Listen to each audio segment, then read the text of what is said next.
नमस्कार दोस्तों, फिर से हाजिर हूँ एक नई मूवी लेकर। आज की कहानी एक ऐसी लड़की की है जो दूसरों की मदद करने के लिए रेगिस्तान में उतरती है, लेकिन खुद ऐसी मुसीबत में फंस जाती है जहाँ हर तरफ बस खामोशी, डर और मौत का साया है। फिल्म का नाम है बोर्रेगो।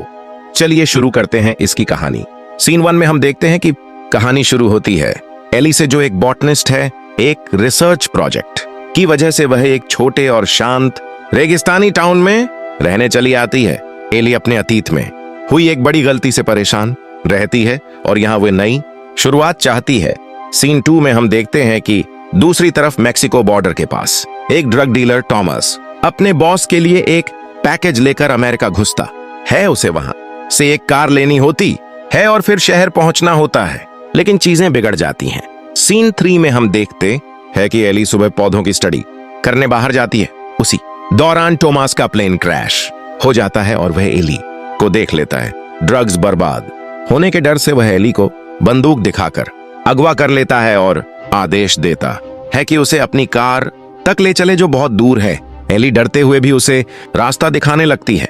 सीन 4 में हम देखते हैं कि बच निकलने की कोशिश। रेगिस्तान का सफर दोनों के लिए मुश्किल होता जाता है। भूख, प्यास और गर्मी के बीच एली बार बार मौके ढूंढकर भागने की कोशिश करती है, लेकिन टॉमस उसे रोक लेता है। धीरे धीरे टॉमस की असलियत सामने आती है।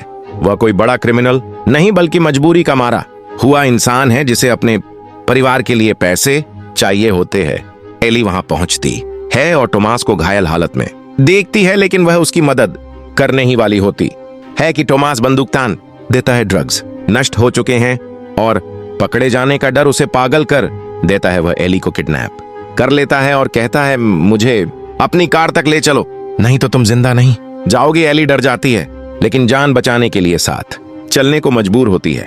उसके बाद एली उसका ड्रग्स उठाने लगती है।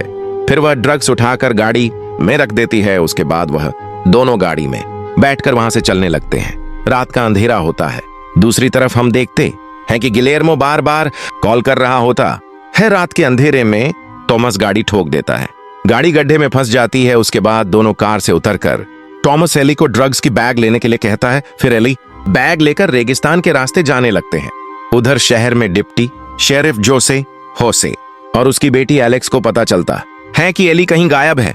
होसे को शक होता है कि यह कोई छोटा मोटा गायब होना नहीं, बल्कि कुछ बड़ा अपराध हुआ है। वह एली की खोज शुरू कर देता है और प्लेन क्रैश का पता लगाता है।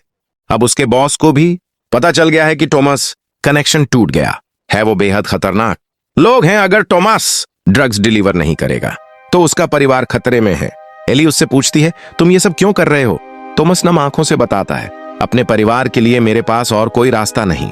अब एली समझती है कि टॉमस अपराधी है, पर उसकी मजबूरी असली वजह है एली की गुमशुदगी से उसका स्थानीय संपर्क और शेरिफ चिंतित हो जाते हैं। शेरिफ की बेटी एलेक्स भी उसी समय गायब हो जाती है, जो अपनी दोस्त को खोजने निकली थी। अब पुलिस और ड्रग गैंग दोनों अलग अलग दिशाओं में एली और टॉमस की तलाश शुरू कर देते हैं। एली बैग में देखते हैं तो उसमें और भी गोलियां होती है। वह मौके का फायदा उठाकर भागने की कोशिश करती है। तब थॉमस उस पर गन चला देता है। फिर एली भी अपने हाथों को बांधने को टॉमस को कहती है। उसके बाद टॉमस हाथ बांध देता है। टॉमस फिर एली के पीछे भागता है। तब एली उसके सर पर मारती है। उसके बाद टॉमस उसे पकड़ लेता है। टॉमस फिर एली के पीछे भागता है। तब एली उसके सर पर मारती है। उसके बाद टॉमस उसे पकड़ लेता है। एली की गुमशुदगी से उसका स्थानीय संपर्क और शेरिफ चिंतित हो जाते हैं। शेरिफ की बेटी एलेक्स भी उसी समय गायब हो जाती है, जो अपनी दोस्त को खोजने निकली थी। अब पुलिस और ड्रग गैंग दोनों अलग अलग दिशाओं में एली और टॉमस की तलाश शुरू कर देते हैं।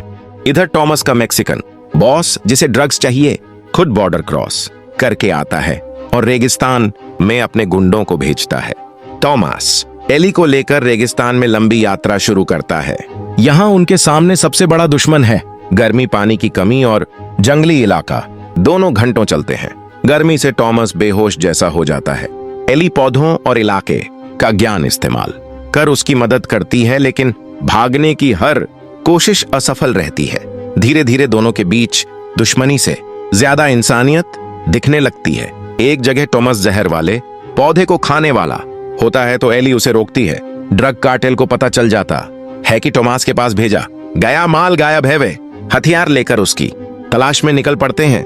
गिलेर्मो पीछा करता हुआ आता है। तब देखता है कि कुछ लोग साइकिल पर आ रहे हैं। तभी उनको पूछता है कि यहाँ पर कोई आया था क्या। उस पर गिलेर्मो दोनों को ठोक देता है। फिर उसके बाद उनको पकड़ने को निकलता है।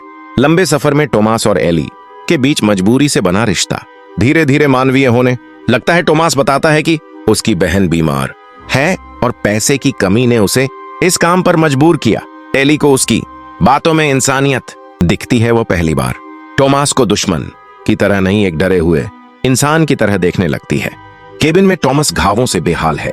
एली उसकी पट्टी बांधती है और दोनों शांत बैठते। टॉमस टूटकर कह देता है, अगर मैं मर गया तो मेरे घर